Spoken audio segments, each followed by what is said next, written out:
şu şablon yörejek şablon. Ay goray yigitler o. Assalamu alaykum. Olmay olanlar. Dostunuz men edarada İsmail Jomo kuşçolanlar. Habarınız olaysın. Evet.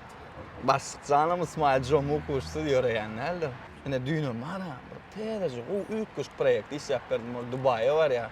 Ay näme kärhana da elbette mensiz gymyldan nokta. O başlıkçan arkama kakıp duruyordum burada dedi gördü. Yo onunla doğru. O iş ediyen onu bilen bilýär. Ýöne şu işi İsmail etti deyip şu işe el çarpanlara var. Sen adyny tutup ağlayan kaşa tarla. Ol işleň menkidigini hemmeler bilýär. Hamala men bilemok, sen tanamok. Başlığım öde denyalık bol. Onunla görpel men ettim. Gördün mü men işimi deyip gören malfa. Hamala sen şol kärhanadan gaýtdyň da indi sen näme işledin? Indi diýjek bolýan ödüm üçin näme etdim? Kokara var. Yo beýditen mara tertip etme işläwer gülýala ödümüz barlay. Başlığım gadyr. Arka atıp panı dünýäň ýüküni, kendi alaşdyň dünýe sürdi kökümi. Yaşajykdyň baky urup köküňi, hany näme etdiň özüň üçin.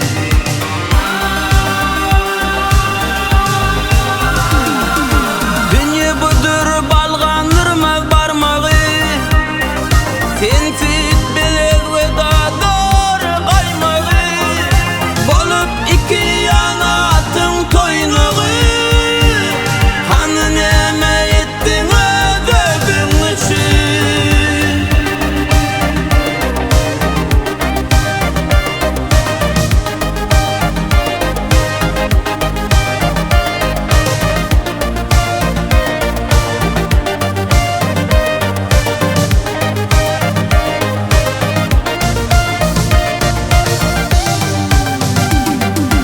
Anjamasyn diýip özgän gögüni, berdiň öz emriňden gedip dügümi.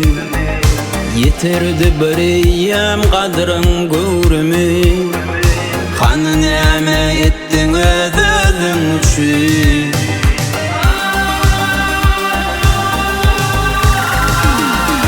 Ýagşadyň ýaman bilen garalar, kime derdiň aýtsak içiň ýarylar.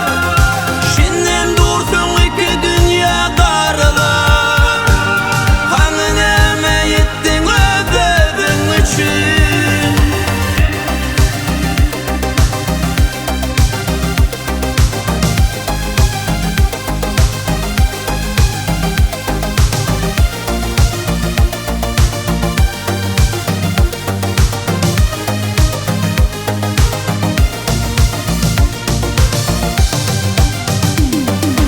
Unut dünýä yansın goý öz adyna, ýagşylygyň bilen salar ýadyna. Şarky pelek aýlansyn öz badyna, ýaşa senem